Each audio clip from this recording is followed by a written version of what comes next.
देखिए, ये बहाली के नाम पर सिर्फ ब्रांडिंग कर रहे हैं। जो भी बहाली की तैयारी भारतीय जनता पार्टी जब सरकार में थी, जोर दे करके हर विभाग के अंदर सारा व्यवस्था को बनाया था, और उस व्यवस्था को आज निकाल करके उप मुख्यमंत्री ढिंढोरा पीटने में लगे हैं। अरे बच्चे भी जन्म लेते हैं तो 9 महीना समय लगता है, आपका तो अभी महीना 2 महीना भी नहीं हुआ और आपने बहाली कहाँ से शुरू कर दिया।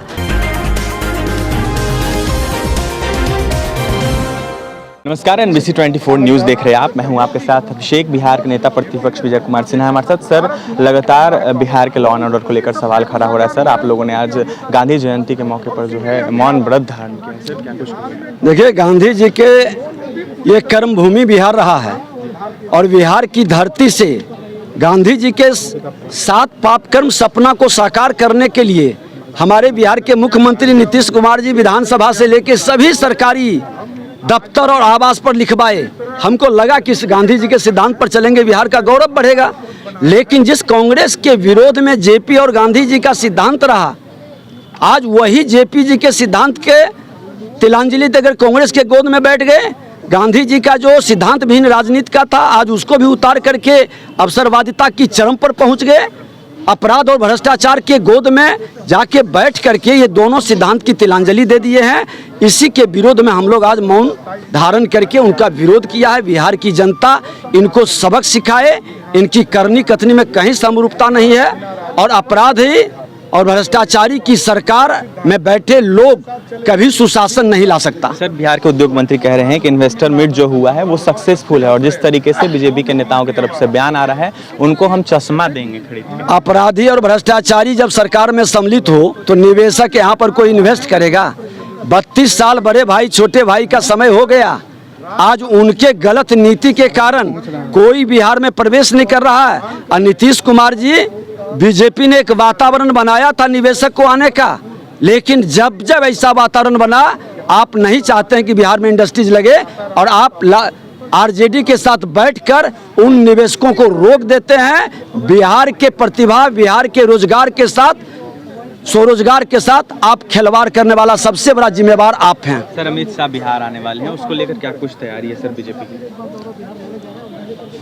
देश के गृह मंत्री जी हैं। बिहार के अंदर जिस तरह से भय का वातावरण, लॉ एंड ऑर्डर का, कानून का वातावरण है, सिद्धांत विहीन राजनीति चल रही है, तो उनका तो आना बिहार की जनता को कहीं न कहीं हिम्मत बढ़ा रहा है, और बिहार के लोग इन भ्रष्टाचारी और अपराधियों की सरकार से मुक्ति के लिए संगठित भी हो रहा है। अंतिम सवाल रहेगा सर, लगातार बिहार के शिक्षा अभ्यर्थी जो है वो आंदोलन कर रहे हैं। बिहार के मुख्यमंत्री कह रहे हैं कि बहाली करेंगे, लेकिन बहाली नहीं हो रही है। सर, देखिए, ये बहाली के नाम पर सिर्फ ब्रांडिंग कर रहे हैं। जो भी बहाली की तैयारी भारतीय जनता पार्टी जब सरकार में थी, जोर दे करके हर विभाग के अंदर सारा व्यवस्था को बनाया था, और उस व्यवस्था को आज निकाल करके उप मुख्यमंत्री ढिंढोरा पीटने में लगे हैं। अरे बच्चे भी जन्म लेते हैं तो 9 महीना समय लगता है, आपका तो अभी महीना 2 महीना भी नहीं हुआ और आपने बहाली कहाँ से शुरू कर दिया। ये पूर्व की तैयारी को अपने मत्थे श्रेय लेने का, और मुख्यमंत्री का तो करनी कथनी और उनका दोहरा चेहरा जो होता है आज पब्लिक भी देख रही है।